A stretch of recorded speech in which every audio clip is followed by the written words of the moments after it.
Saludos, amigas y amigos, os doy la bienvenida a este vuestro canal. Bueno, pues hoy me gustaría hacer una reflexión personal sobre la jerarquía natural, ¿no? Basándome en este libro de Chogyam Trungpa, Shambhala. En el capítulo 17 nos habla de los principios La, Nyen y Lu, que aluden de lo que desde su punto de vista es una jerarquía natural, ¿no? Bueno, esto de jerarquía, siempre he dicho que Dios no inventa jerarquías, ¿no? Dios expande la equidad de su divinidad, y eso es el reino de los cielos. Ese es nuestro verdadero hogar. Pero esto no significa que no tengamos autoridad, que no tengamos una inclinación natural a organizarnos. Si observamos la vida cotidiana, pues nos damos cuenta de cómo permanentemente respondemos a una jerarquía natural. Por ejemplo, no puedes llegar del trabajo y acercarte a tu bebé y decirle, bueno, hoy, Pablito, hoy haces tú la cena para papá y mamá. Y tu niño pues no te entiende o se sorprende, ¿no? Porque no es de su competencia hacer la comida. Entonces hay una jerarquía natural. Esa jerarquía natural, una jerarquía natural que a los adultos les otorga la responsabilidad gozosa de preocuparse de la alimentación de los pequeños, ¿no? Y esa jerarquía no implica que los pequeños sean inferiores. Significa que no es de su competencia confeccionar la comida, hacer la comida. Lo vemos en muchos ejemplos, ¿no? No puede ser, por ejemplo, arquitecto y decirle al peón que diseñe los planos. El peón que está ahí amontonando los ladrillos dice, tú nada más que pones ladrillo uno encima de otro y yo aquí comiendo mercoco, haciendo planos. Hazlo tú y yo me pongo a poner ladrillos. No puedes hacer eso, porque hay una jerarquía que otorga una posición determinada de responsabilidad al arquitecto o al capataz de la obra, que no la tiene el peón, que no la tiene la persona que está en el puesto inferior de esa jerarquía. Pero esa inferioridad jerárquica no determina que el peón sea un ser inferior. Determina simplemente de que en ese aspecto de la cotidianidad que se da en ese trabajo, él no tiene la responsabilidad que tiene el capataz o el arquitecto. No puedes ser médico y llegar a un quirófano y decirle a tu paciente que se levante y que te opere a ti, o que te haga un masaje por lo menos. Tú todos los días ahí operando y nadie se preocupa de tu salud. No puedes hacer eso, porque tú estás ahí para ocuparte y preocuparte de la salud de tus pacientes, y no puede ser lo contrario. Entonces eso es una jerarquía natural. Pero esa jerarquía está basada en el servicio. Atendemos a nuestros hijos porque respondemos a una inclinación de servicio hacia ellos que aceptamos gozosamente. Atendemos a nuestros pacientes, atendemos a nuestros superiores en nuestros puestos de trabajo porque respondemos, o determinamos que van a ser nuestros subordinados en esos puestos de trabajo porque respondemos a una voluntad de servicio. Entonces esa jerarquía no es una jerarquía que hable de inferiores y superiores. Si vas por la calle y se te acerca un niño de 3, 4, 5 años y te dice, señor, me he perdido, ayúdeme, tú no le contestas, bueno, yo también estoy perdido, ayúdame tú a mí, yo estoy aquí perdido porque te tengo yo que ayudar a ti. No le contestas así, sino que te preocupas por él, y hasta que no pones al niño de vuelta con su familia o en un puesto de la policía o de protección civil, no te quedas tranquilo. Eso es lo que hacen el común de las personas, ¿no? Entonces esto también responde a una jerarquía natural, y esto lo explico para que veáis que no, este concepto no, la jerarquía natural a la cual se refiere Chogyam Trungpa en estos principios no contradice la afirmación que yo hago tantas veces de que Dios no inventa jerarquías. Bueno, vamos a ver qué nos dice Chogyam Trungpa, ¿no? Vivir de acuerdo con la jerarquía natural no es cuestión de seguir un conjunto de reglas rígidas, ni de estructurar nuestro tiempo en función de mandamientos o códigos de conducta exánimes. El mundo tiene un orden, reconocemos un orden en el mundo. Estos principios de los cuales nos va a hablar Chogyam Trungpa, la Nyen Ilu, realmente es una simplificación muy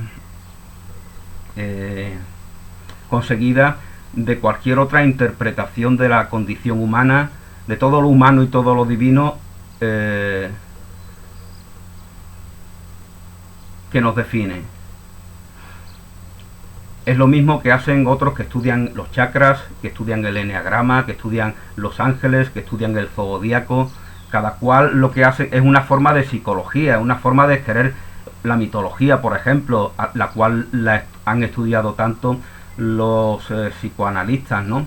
Es una manera, la mitología no es algo, no son cuentos caprichosos, ¿no? Sino que aluden cada historia, cada personaje, cada situación que se da dentro de las mitologías del mundo. La más famosa, la más conocida, la más estudiada es sin duda la greco-romana, ¿no? Todos los personajes y todas las aventuras aluden a aspectos propios de la condición humana, de las relaciones que se dan entre las personas, entre mujeres y hombres. Entonces es algo que la mitología, estudiarla, nos permite conocernos a nosotros mismos. Y por eso digo que la mitología es como el eneagrama, como los chakras, como la angeología, como el estudio de las formas de pensamiento, lo que fuera. Son maneras de querer, de expresar voluntad, de conocimiento con respecto a nosotros mismos. Y esta, lógicamente, al reducirla a tres aspectos, pues es una manera muy minimalista de simplificarlo, ¿no? De simplificarlo todo, ¿no? El mundo tiene un orden, el mundo tiene un orden, el mundo tiene un poder y una riqueza que puede enseñarnos el arte de dirigir nuestra vida con bondad hacia los otros y solicitud por nosotros mismos. Son los principios del cielo, de la tierra y del hombre.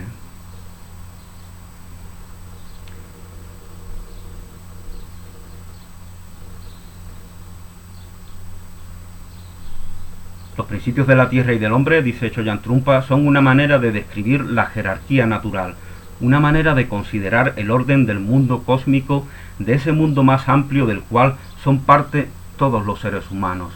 Todos respondemos a esa jerarquía natural, como vamos a ver ahora. En este capítulo me gustaría presentar otra manera de ver todo este orden, que es parte de la sabiduría Shambhala del Tíbet, el lugar de procedencia de Chogyam Trungpa, ¿no? Que él abandonó allá por los años 50, cuando fue invadido por China, ¿no? Y por eso huyó primero a la India y luego a Occidente, ¿no? A Reino Unido o Estados Unidos. Esta visión se divide también en tres partes, a las que se llama la Nyen Ilu. Por lo tanto, estas son palabras del idioma tibetano. Estos tres principios no están en conflicto, estos tres principios no están en conflicto con los de cielo, tierra y hombre, como no están en conflicto con cualquier otra interpretación, como me refería al principio, eneagramas, chakras, Padre, Hijo y Espíritu Santo. Hay infinidad de explicaciones, ¿no? Disponibles para todo el que quiera conocerse. Y unos simpatizan con unas y otros simpatizan con otras, pero todos nos aportan, todos responden a una voluntad de querernos conocer a nosotros mismos. Los principios de la Nyen y Lu están más arraigados en las leyes de la Tierra. Por lo tanto, por eso a nosotros como habitantes de la Tierra, de la Madre Tierra o del Padre Tierra, como dicen algunos, a nosotros como parte íntegra, partícipes, realmente no es que seamos habitantes de la Tierra, es que somos también la Tierra. Y esto, como explicaba en el vídeo que hice ya hace algunos años, titulado La Tierra como vida y la Tierra como cosa, como explicaba en ese vídeo y en otros, realmente el estar en conflicto con la Tierra lo único que manifiesta es un conflicto con nosotros mismos, con nuestra identidad, porque somos partícipes de la Tierra. No somos algo ajeno, no somos algo que hace uso de la Tierra. La Tierra nos mantiene.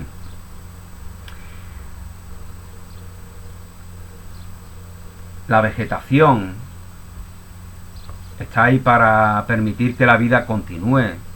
Las plantas nos mantienen, por eso a las plantas de los pies los llamamos plantas, porque nos mantienen verticalmente, de la misma manera que las plantas de la naturaleza permiten que la vida continúe para nosotros. Sin la fotosíntesis sería inconcebible la vida humana y la vida en el planeta, en cualquier sentido, ¿no? Y para que se dé esos procesos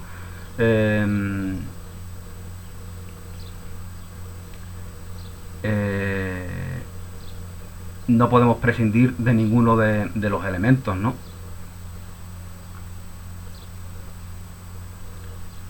La, Nyen y Lu describen el protocolo y el decoro de la Tierra misma y enseñan la forma en que los seres humanos pueden entrelazarse en esa textura de realidad básica. Los seres humanos están ineludiblemente predestinados, si no a destruirse a sí mismos, como dicen los apocalípticos, los más pesimistas, está predestinado a reconocerse como parte activa, integrante de la Tierra, de la cual no se puede divorciar.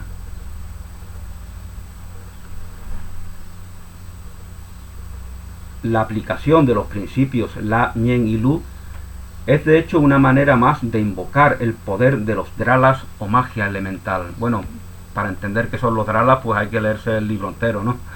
Los Dralas, pues nos dice Choyan Trungpa en algún capítulo precedente que son Drala significa la enemigo, Dra no hay enemigo. Por lo tanto, Drala es trascender la enemistad. Y el Drala, al mismo tiempo, la palabra Drala es una personificación de ese trascendimiento, ¿no? De ese trascender. La enemistad no es más que la idea de que, como dice un curso de milagros,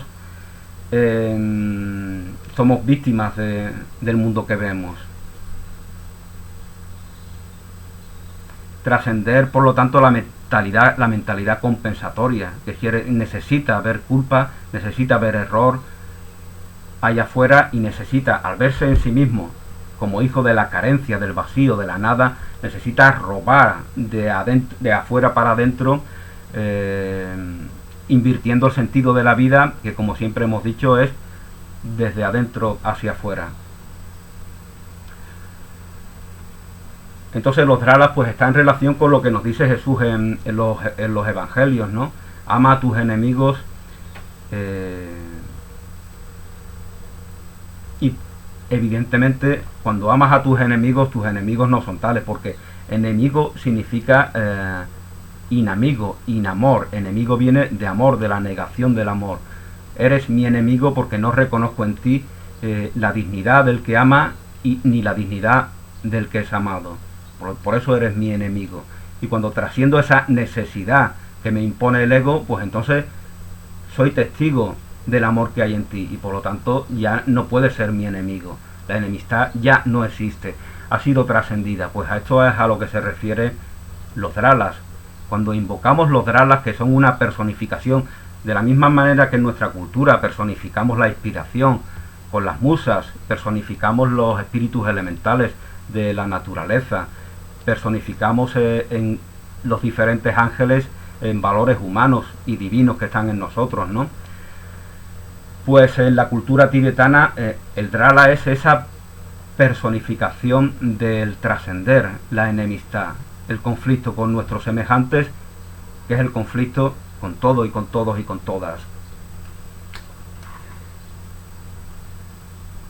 La significa literalmente divino o Dios. La significa divino. La significa Dios. Pero en este caso se refiere más bien a los puntos más elevados de la Tierra que a un reino celestial. En el contexto de nuestro planeta, La es lo más elevado. Siempre veis como los sabios se retiran a la montaña, ¿no? Jesús se ilumina en la montaña, Zaratustra se recoge en la montaña. La montaña nos evoca espiritualidad, las cumbres de las montañas. Los monjes japoneses, ¿no? Recorrían las montañas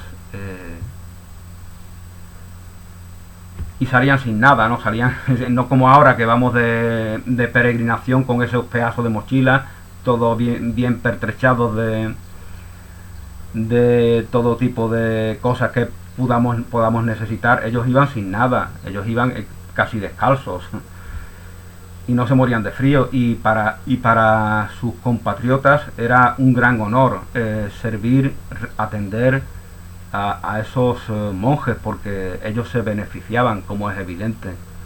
¿Cómo no te vas a beneficiar de lo que puedan aportarte hombres que son sabios, que llevan toda su vida entregados al misticismo, ¿no? El reino de La está en los picos nevados de las montañas.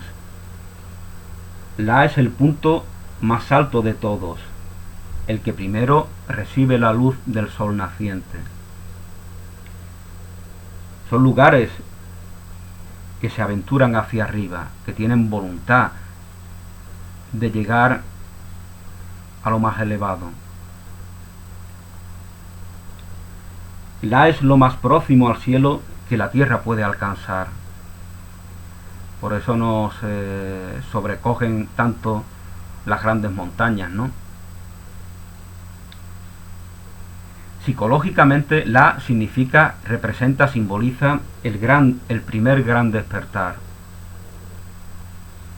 Es la experiencia de un frescor inmenso, de algo inmensamente libre de contaminación. Fijaos que incluso la contaminación que provocamos los humanos en lugares elevados disminuye, ¿no?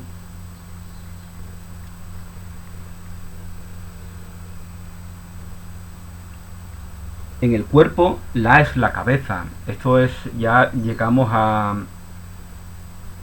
lo que cobra un especial interés para nosotros. La es la cabeza. Fijaos cómo si vamos por la calle y vemos a un amigo, lo miramos a la cara, no lo miramos a los pies. ¿Te imaginas que veas tú a un amigo y te diga: hola Paco, ¿qué pasa? ¿Cómo estás? ¿Por qué me miras a los pies? Digo, ¿qué pasa? Pero tus pies no son tú también, pues porque hay que mirar, todo el mundo mira la cara, pues yo miro a los pies son tú también. Nadie habla así, ¿no? ¿Verdad? ¿Por qué miramos al busto? ¿Por qué nos enfocamos en los ojos, principalmente en los ojos? Como bien dice Choyan Trungpa, el busto es eso que está en relación con el La. Y dentro de ese busto, la mirada. ¿Por qué miramos nos enfocamos en la mirada? En los labios, en el rostro, en el busto. Porque hay una dignidad que no encontramos en los pies. No es que los pies sean seres inferiores, es que están para otra cosa. De la misma manera que el bebé no está para cocinar, que el peón no está para diseñar planos de arquitectura, que el paciente no está para operar al doctor o a la doctora. Cada persona tiene un cometido. Cada parte de nuestro cuerpo cumple una función. Por eso nos miramos a la cara. Reconocemos ahí una dignidad diferente de la que reconocemos en otras partes de nuestro cuerpo. Después de La viene Ñen, que literalmente significa amigo. Dios, el busto, amigo, el torso. Ñen comienza también, que es donde están las manos, ¿verdad? Es la parte interior. Tenemos tres partes. Tenemos la parte inferior, que no significa que sea inferior en dignidad, sino simplemente que está en la parte que no es la superior, contraria a la superior. Tenemos la parte inferior, que es donde están las plantas que nos sostienen, que nos mantienen, que nos permiten mantener la verticalidad. Tenemos el torso y tenemos la cabeza, el busto, que se corresponde con la. Y con Ñen se corresponde el torso, como os comentaba. Significa amigo. Comienza dentro de la tierra. Choyan Trungpa lo relaciona con los bosques, con las montañas, no con esas cumbres nevadas, sino con las montañas menos elevadas, con las selvas, con las llanuras. Una cumbre montañosa es La, pero la dignidad de los promontorios es Ñen. En la tradición de los samuráis japoneses, las grandes hombreras almidonadas, esas hombreras que usaban los samuráis, están en relación con la dignidad propia de esta parte del cuerpo. Representan el principio Ñen. Fijaos que esas hombreras, como también nos dice Choyan Trungpa, se usan, por ejemplo, en los cuerpos militares, cuando van el traje bonito, que ellos llaman familiarmente, el traje elegante. Ellos usan esas hombreras. Los vemos también incluso en muchas mujeres. Muchos vestidos de mujer tienen unas hombreras que realzan sus hombros. Es una manera de coronar, de subrayar la importancia, la trascendencia de nuestro torso, de nuestro Ñen, de nuestro amigo. En la tradición militar de Occidente, la misma función cumple las charreteras que acentúan los hombros. En el cuerpo humano, Ñen no solo incluye los hombros, sino también el torso, el pecho y la caja torácica. Psicológicamente es la solidez. Fijaos que aquí, todo lo que hay aquí, el corazón, los pulmones, el estómago, el hígado, los riñones, está lleno esto de cosas. Ñen se relaciona con la bravura y el heroísmo de los seres humanos. Fijaos cuando nos abrazamos, ¿verdad? Cuando amamos a alguien y queremos abrazarlo, queremos sentir su Ñen con el nuestro. Escuché una vez, había un coach hablando de los abrazos, de una conferencia sobre los abrazos, y subrayaba, no me acuerdo cómo se llama el hombre, Alberto era el nombre, el apellido no lo recuerdo, y subrayaba cómo los hombres no solemos abrazarnos, y me llamó mucho la atención eso. Habéis visto en muchos actos cómo nos mantenemos separados, nos damos así, cloc, cloc, cloc, como si fuera una significación, y como si nos diera vergüenza abrazarnos de verdad. En las bodas, en los bautizos, en lugares, en celebraciones importantes. Es bastante común que los hombres no se abracen, escenifican, hacen un paripé, como se dice familiarmente aquí, pero no se están abrazando de verdad. Entonces, es por algo que hay que... es como si necesitaran... es algo que tiene que ver con la rigidez, Soy rígido, soy un hombre, como si fuéramos robots. Tiene que ver con la represión de las emociones. Quiero felicitarle, pero felicidades, que sea muy feliz de todo. Bla, bla, bla, bla. Todo es como algo articulado, mecánico, como si no hubiera sentimiento, como si no fuera un abrazo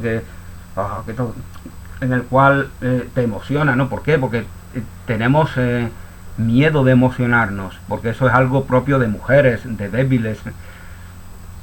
Por eso no se abrazan los hombres en muchas ocasiones, no se abrazan de verdad. Entonces es una manera de poner un muro entre el Ñen de nuestros semejantes y el nuestro, Fijaos eso de abrazos gratis, que de alguna manera es un querer revertir esto, abrazos gratis, que estas asociaciones organizaban, Es una manera, es un deseo, es como si hubieran tomado conciencia de esta perversión que es no expresar nuestros sentimientos, nuestras emociones, quererlos reprimir, y abrazándonos pues queramos revertirlo,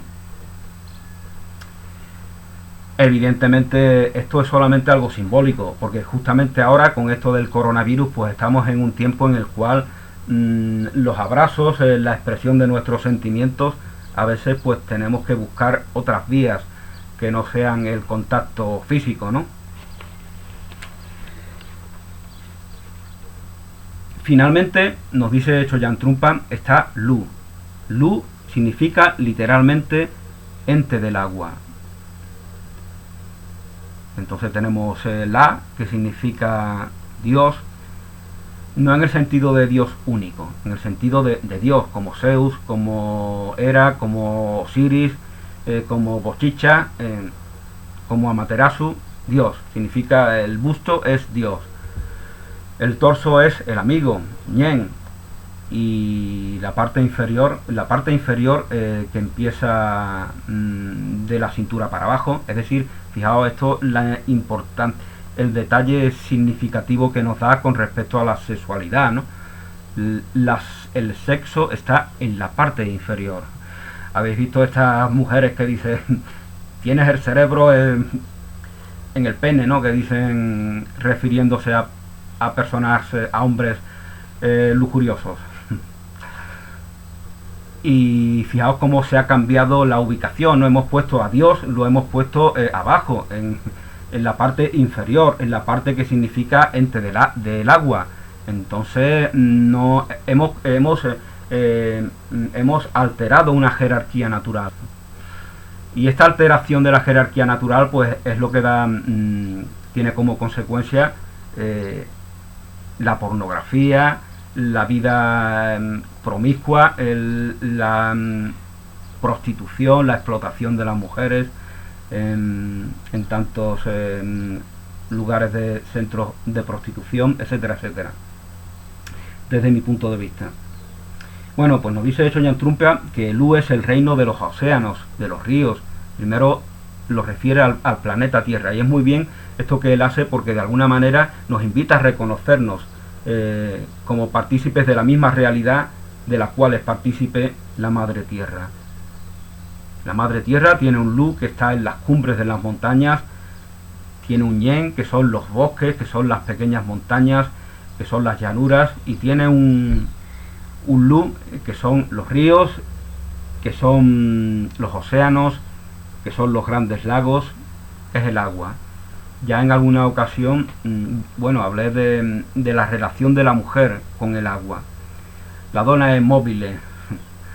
Hice un vídeo, también hice un poema que se titulaba así, La donna è mobile, como la canción de la ópera de Verdi. Aunque la canción se refería al viento, ¿no? La donna è mobile, igual que el viento. La mujer es voluble, lo mismo que el viento. Bueno, en el viento hay vapor de agua también. El reino de los océanos, de los ríos, de los grandes lagos, es el dominio del agua, es el dominio de la humedad. Bueno, se nos está diciendo que la humedad, que la ventilación, que las temperaturas templadas que tenemos en la costa del sur de España es un elemento muy positivo para vencer al coronavirus. Y por eso quizá aquí en Chiclana, donde viven casi 100.000 personas, pues creo que ha habido 4 o 5 fallecidos, ¿no? Creo que casi todos en una residencia de ancianos, ¿no? En Cádiz pues también ha habido también unos pocos fallecidos que se cuentan con los dedos de una mano. Entonces vemos como, bueno, no quiero cambiar de tema, ¿no? Pero vemos como el valor de la humedad también, que tiene su importancia, su trascendencia, como todo lo que se refiere a la climatología. Y la ventilación, por supuesto, ¿no? Aquí al lado del estrecho el viento es algo permanente y parece ser que tiene su aspecto positivo para la salud. Aunque lógicamente esto es como los que viven en las montañas, ¿no? En las montañas de los Andes, por ejemplo. Si me voy yo a vivir ahí, siento que me asfixio porque mi metabolismo no está habituado a ese clima. Entonces aquí pues tal vez le pueda pasar a otras personas, ¿no? Que no estén habituadas a este clima. algo parecido.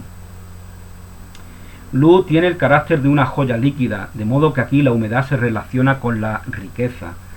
Psicológicamente, la humedad, el agua, el fluir, ese es el verdadero valor de la vida. La vida es dinamismo, por lo tanto, lo que es propio de la vida, que es la abundancia, lo reconocemos, nos reconocemos como personas ricas cuando vivimos alineados con ese dinamismo, con esa actividad natural. No se trata de moverse caprichosamente, se trata de reconocer que todo está permanentemente activo. Nuestras células, nuestros átomos, nuestras moléculas, incluso cuando dormimos, todas las funciones de nuestro metabolismo siguen activas. La sangre sigue circulando, seguimos respirando, etcétera, etcétera. Incluso cuando dormimos, nuestra mente sigue activa, por eso soñamos, si no, no soñaríamos, evidentemente. Estar dormidos, dormir físicamente es también parte de la vida, tan importante como el tiempo de la vigilia. Y además, como tantas veces se ha dicho, desde que los psicoanalistas empezaran a hablar de ello, el sueño nos da información valiosa que nos permite conocernos a nosotros mismos, que nos permite sanar aspectos que tengamos que sanar, que nos permite progresar en aspectos en los cuales podamos progresar, conocer aspectos de nuestra sombra que tengamos que conocer. Entonces el sueño no es un tiempo muerto. Incluso, como ya tantas veces he dicho, ¿no?, el tiempo muerto de un partido de baloncesto, incluso ese tiempo muerto puede ser fundamental para el desarrollo del partido, ¿no?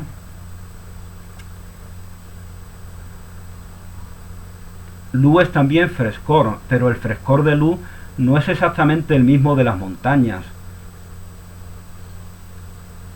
No es tampoco, no es exactamente el frescor de las altas montañas, el frío que está arriba en las grandes cumbres, ¿no? Se trata de otro tipo de frescor. En nuestro cuerpo, las piernas y los pies, todo lo que está por debajo de la cintura es luz. Aquí el frescor es como la luz del sol que se refleja en un remanso profundo y revela la condición preciosa del agua, como una joya líquida. Esa parte inferior de nuestro cuerpo es la que nos permite sentirnos ligados a la tierra, a la madre tierra. Entonces, las tres partes son importantes. Las tres partes cumplen su función, su propósito.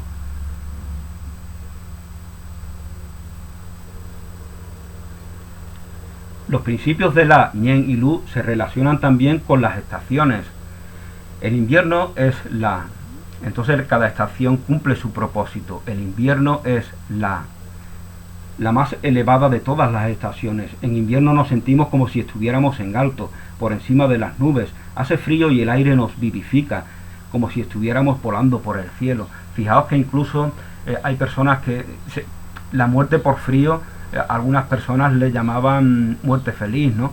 Es como yo nunca me he muerto congelado, que yo recuerde, pero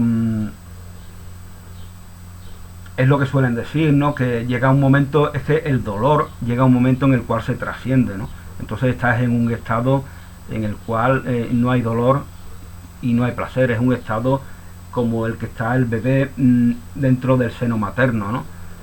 Entonces está como si te diera una especie de chute de felicidad, ¿no? Algo está aconteciendo en ti. Bueno, quizás no es un ejemplo muy apropiado, pero más o menos. A ver qué más dice Choyan Trumpa. En invierno nos sentimos como si estuviéramos en alto, como si estuviéramos volando por el cielo. Cuando yo hice el servicio militar, yo siempre he sido muy friolero, ¿no? Y aprendí, entre otras muchas cosas, por la mañana temprano, un frío, una humedad horrible, yo me ponía a temblar, ¿no? Y un día me dio por mirar a mis compañeros y lo vi todo así, todo firme, todo tieso. Y entonces aprendí algo, digo, efectivamente, si tú te relajas, si tú de alguna manera te sientes partícipe de ese frescor matutino, te das cuenta de que no hace tanto frío tampoco, no hace tanto frío, no hay 20 grados ni 30 grados bajo cero, son 7, 8 grados, un poco de humedad. Entonces te das cuenta de que verdaderamente tú tienes un problema, de que todavía estás dormido, quieres estar metido en el sueño en el que estabas hasta hace unos minutos. Entonces esa lesión la aprendí yo ahí, gracias a esos compañeros viriles ahí. Me di cuenta de que no tenía por qué estar encogido y pasando frío, que podía no se trata de desafiar el frío, sino verte como partícipe, de ver que hay algo que es natural también en ti, que no es una agresión, no te están agrediendo. Y en este caso no era muy difícil porque como os comentaba, la temperatura en verdad no era tan baja, ¿no? Entonces tú, y aunque estés quieto, como antes comentaba, estar quieto no significa estar aparentemente quieto, no significa que todo se relaje. Ahí todo está cumpliendo sus funciones dentro de tu organismo físico, ¿no? Entonces si tú te identificas con un valor dinámico, incluso cuando estés descansando, como el pescador feliz del cuento de Antoni de Melo, incluso en ese momento tú estás en una gozosa actividad dinámica.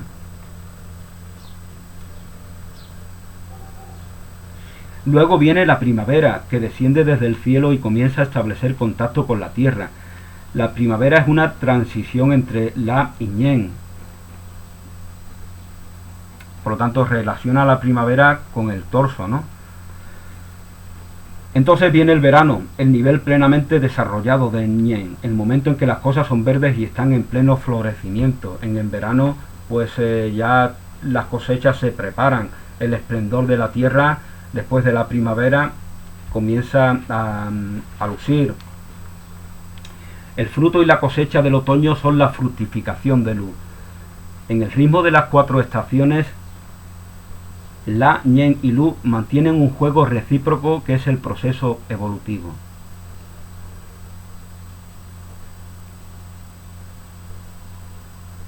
El sol calienta los picos de las montañas y los ventisqueros, y la nieve comienza a derretirse. Esto es La.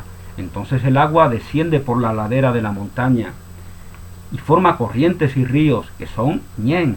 Finalmente los ríos convergen en el océano, que es Lu, su fructificación. Entonces esta es una armonía de 3 principios, como la armonía de Padre, Hijo y Espíritu Santo, ¿no? Como la armonía de cualquier Trinidad. Cualquier Trinidad que nos permite comprender las dualidades mundanas, trascenderlas y dignificarlas.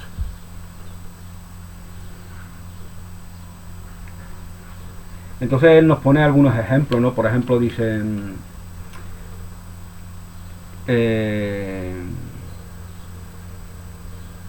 al dominio Ñen pertenecen al dominio Ñen, es decir, La, Ñen, Lu, al dominio del torso pertenecen los anillos, los cinturones, las corbatas, todo eso pretende subrayar la dignidad de esta parte de nuestro cuerpo, la dignidad de ese valor universal.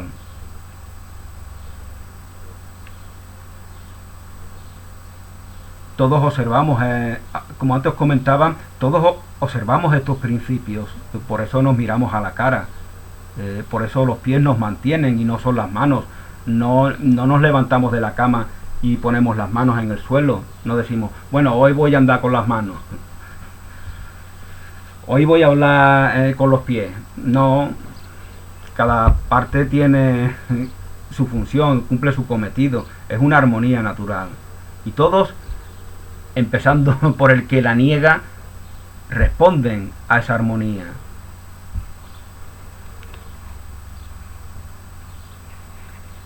La observancia, fijaos, aquí nos va a explicar Chogyam Trungpa qué es verdaderamente civilización.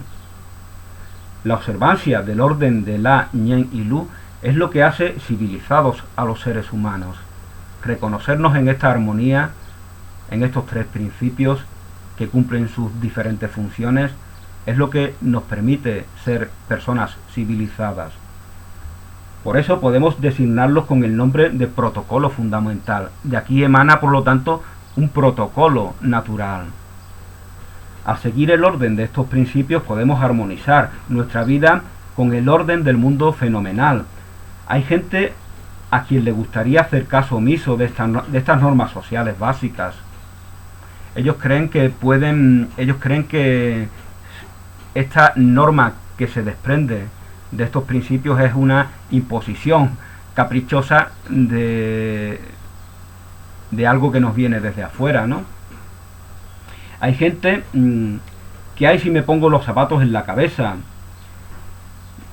Él se pone también el ejemplo de la persona que pone los pies en la mesa, ¿verdad? Fijaos lo poco higiénico, ahora que somos más sensibles con los virus, con las bacterias, con los microorganismos que amenazan nuestra salud, esto cobra una dimensión diferente, ¿no? Hemos visto hace unos meses a Boris Johnson, el primer ministro, con los pies en la cabeza, con los pies en la mesa.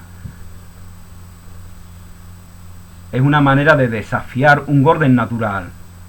Es una manera de escenificar que no reconoce ese orden natural del cual es partícipe. Y está destinado, como lo estamos todos, a reconocernos en él, como os comentaba al principio.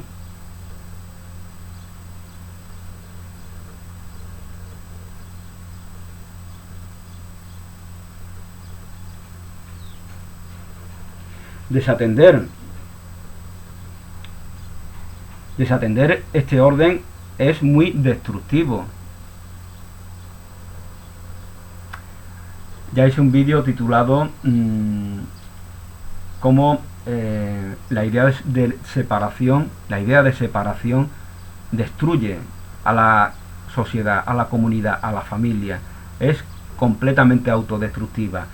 Como la idea de la separación, os comentaba en ese vídeo, no es una idea caprichosa que combatan espiritualistas exóticos de la New Age, sino que es un concepto fundamental.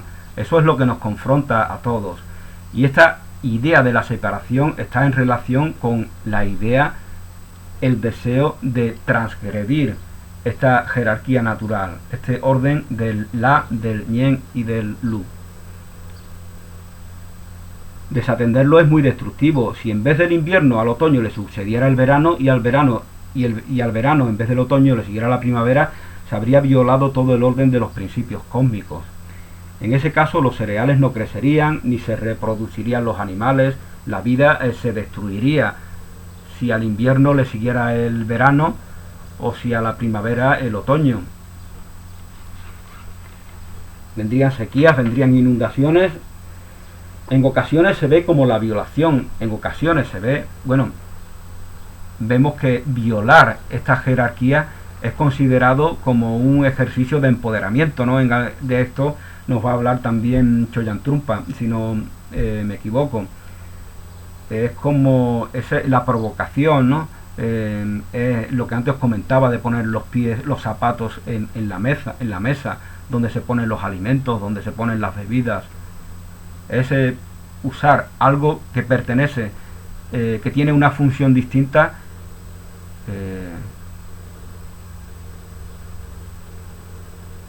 aplicarlo a un uso que no le corresponde. El presidente de los Estados Unidos, el mismo presidente de los Estados Unidos, no sé si se refiere a Kennedy, ¿no? Con los pies encima del escritorio. O el famoso incidente del premier Khrushchev, cuando se sacó un zapato para golpear sobre el podio de las naciones, ¿no? Fijaos el ejemplo que dan esos dirigentes, me quito el zapato y golpeo ahí. Son personas que no se reconocen en ese orden natural y aún así son los dirigentes de nuestras sociedades. Desgraciadamente, porque seguramente son el reflejo de esas mismas sociedades. No es que sean los responsables, los culpables, no es que sean un mal que nos impongan, sino que desgraciadamente son el reflejo de carencias que hay en la sociedad, ¿no? No se trata, dice Choyan Trungpa, no se trata de que esas acciones como tales sean el verdadero problema. Eso son la consecuencia. Una vez que no te reconoces en ese orden natural, pues se dan consecuencias negativas que escenifican ese no reconocimiento. Pongo los pies en la mesa, golpeo con el zapato, escupo, maltrato la tierra, tengo actitudes destructivas con respecto a mí mismo y con respecto a los demás, y las normalizo como si fueran ya algo natural, ¿no? Incluso me siento empoderado a través de esas acciones porque ya las he normalizado y ya no soy incapaz, me he incapacitado a mí mismo para concebir algo que trascienda ese pequeño mundo, ese pequeño personaje que necesita empoderarse en base a la provocación, en base a desafiar este orden natural, esta jerarquía natural.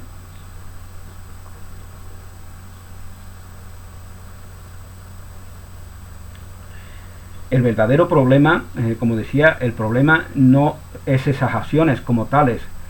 Integrar en nuestra vida la ley de La, Ñen y Lu es algo más que tener buenos modales. Los buenos modales, el protocolo, la cortesía, es una consecuencia ineludible. Fijaos cómo en el vídeo que os hice sobre Oriente y Occidente os hablaba de cómo los pueblos viejos de Oriente acaban convirtiéndolo todo en algo protocolario, ¿no? en cortesía. La ceremonia, el hecho de beber un té se convierte en una ceremonia. Se saludan en la calle, es como algo ceremonioso. ¿Por qué? Porque son pueblos viejos que han llegado a una conciencia de esta armonía natural y por lo tanto no tienen inclinación a ponerla en entredicho como lo hacemos los pueblos más jóvenes de Occidente. Lo que pasa es que ahora vivimos en un mundo globalizado y las barreras, las fronteras imaginarias entre Oriente y Occidente han caído, ¿no? Hay muchos occidentales en Oriente y hay mucha occidentalización en Oriente, de la misma manera que en nosotros hay también, sobre todo desde los años 60, ¿no? Cuando empezamos a interesarnos por el budismo, por el hinduismo, por el Tíbet, por China, por Japón, por las culturas de Oriente, tenemos una idea mayor de lo que son estas culturas, de lo que teníamos hace 50, 60, 70 años, que los veíamos como pueblos inferiores, ¿no? Ya hemos empezado a reconocer que hay una dignidad y que hay unos valores que nos interesan conocer.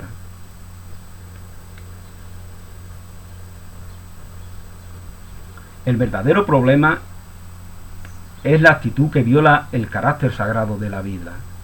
Esto es violar el carácter sagrado de la vida. Es creer que la manera de conferir fuerza a una afirmación es poner el mundo patas arriba, ¿no? Es lo que las feministas dirían el patriarcado, ¿no? Yo doy aquí puñetazo y entonces ya tenéis todos que reconocer que tengo razón. Como estoy súper cabreado y dando aquí puñetazos y pegando gritos, no. Eso es lo que significa la falta de aceptación que tiene una persona. El estar en lucha con estos principios, con esta jerarquía natural, al estar en lucha escenificamos, necesitamos compensar esa falta de armonía. Entonces queremos imponer nuestro criterio. Hemos ya las potencias del alma, como decían los antiguos, toda nuestra inteligencia, todo nuestro potencial lo hemos adaptado a reivindicar nuestro personaje atrincherado. Entonces ya lo defendemos ahí a puñetazos y a gritos. Y en lo que las feministas llaman patriarcado, pues estaba normalizado de que si alguien gritaba mucho, aporreaba mucho la mesa, es que algo le debía pasar y que debería de tener razón. Y vemos que verdaderamente no suele ser así. Esto es como cuando hay una catástrofe, como se suele decir, hay un gran accidente con muchos heridos, un avión, un tren, y se suele decir a las personas que van a atender, a los sanitarios que van a atender, que sobre todo se fijen en aquellos que no están gritando ni se están quejando, porque si tú estás gritando y formando una escandalera impresionante, es porque estás vivo y para gritar hace falta mucha energía, entonces tú no estás tan mal. Entonces ellos tienen ya la orden de atender a aquellos que están inconscientes.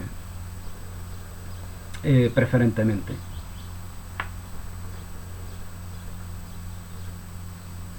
El verdadero problema es la actitud que viola el carácter sagrado de la vida. Es creer que la manera de conferir fuerza a una afirmación es poner el mundo patas arriba, no haciendo caso de sus normas elementales. Así uno pierde confianza en el mundo fenomenal, ya está confrontado a él. Confrontarte con la tierra, como también explicaba en ese vídeo, la tierra como cosa y la tierra como vida, estar confrontado con la tierra es estar confrontado con todas las comunidades de las cuales eres partícipe, con tu familia, con tu barrio, con tu ciudad, con tu país, con la humanidad entera. Esto es un patrón que siempre se da. Si estás confrontado con la tierra, con la naturaleza, con la vida, si estás confrontado con estos principios, es que estás confrontado con todos. Y solamente las alianzas interesadas que puedes hacer para disimular esta confrontación pueden parecer lo contrario. Porque el ego es astuto, ¿no? Como siempre se dice. El ego es astuto. Por lo tanto, sabe... es lo que yo siempre digo, ¿no? Ahora que se estudia mucho las falacias, ¿no?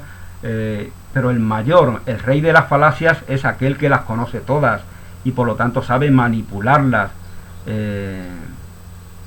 sabe utilizarlas de manera más astuta, ¿no? Más ladina.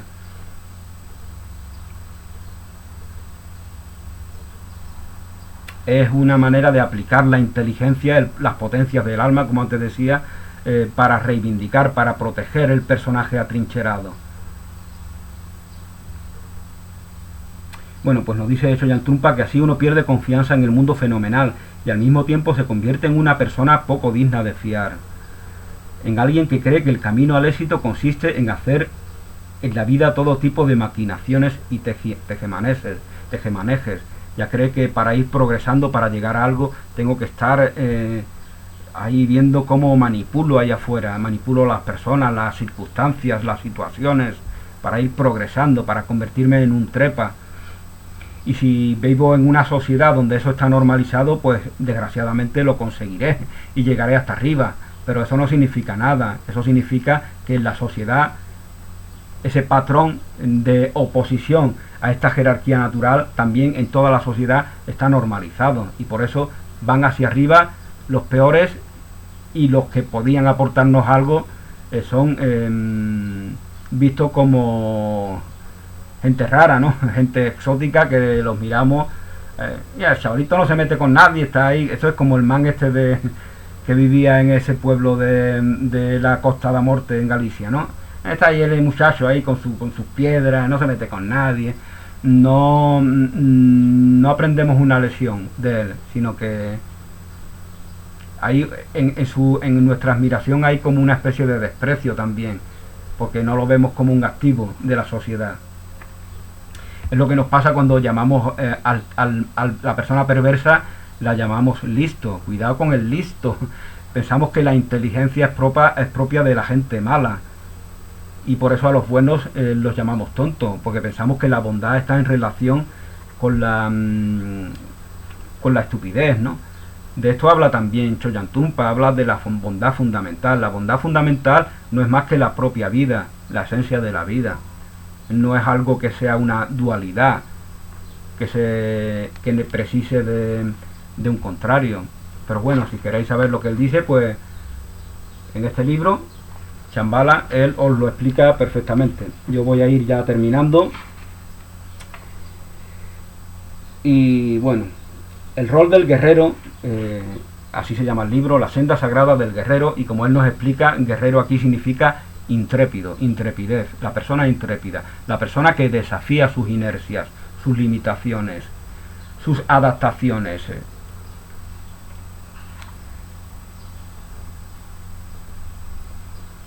El rol del guerrero es unir completamente la Ñen y Lu para así ayudar a sus semejantes. Lo que das a los demás es lo que te das a ti mismo. Eso nos dice un curso de milagros, ¿no? En alguna de sus lecciones. Pues esto está en relación con esto.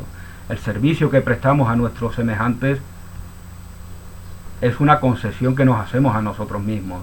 Aquello que ofrecemos, aquello que ofrendamos, es porque lo hemos reconocido en nosotros. y por lo tanto en nosotros está eternamente y eternamente ha sido reconocido. Guarda todo aquello que tienes, guarda todo aquello, conserva todo lo que tienes dándolo. Esta es otra enseñanza que no se puede comprender lógicamente desde la mentalidad del ego. Vivir de acuerdo con la jerarquía natural no es cuestión de seguir un conjunto de reglas rígidas, ni de estructurar nuestro tiempo en funciones de mandamientos o códigos de conducta exánimes. El mundo tiene un orden. Hay un orden en el mundo. Cada cosa cumple su propósito, cada cosa cumple su función. Si vemos un niño en la calle, no le decimos que nos dice que se ha perdido, no le decimos yo también estoy perdido, ayúdame tú a mí. Si el sediento se acerca a nosotros, no le decimos, bueno, yo a veces tengo sed también, ve, búscame y dame tú. Servimos. Cada elemento cumple su función, su propósito en cada situación. Vivir de acuerdo con la jerarquía natural no es cuestión de seguir un conjunto de reglas rígidas ni de estructurar nuestro tiempo en función de mandamientos o de códigos estrictos. El mundo tiene un orden, el mundo tiene un poder. Todo poder es de Dios, todo poder es de la fuente de vida, todo poder es de la esencia del reino de Dios que está en nosotros, como bien nos dice Jesús en los evangelios. El mundo tiene un poder, un orden, una riqueza que puede enseñarnos el arte de dirigir nuestra vida con bondad hacia los otros, con solicitud por nosotros mismos. Sin embargo, no basta con estudiar los principios La, Ñen y Lu. Es necesario que el descubrimiento de la jerarquía natural sea una experiencia personal. Esto es algo que repite permanentemente Chogyam Trungpa y también repiten muchos maestros y maestras, ¿no? No se trata de conocer intelectualmente, podemos aprender muchísimas cosas que nos permiten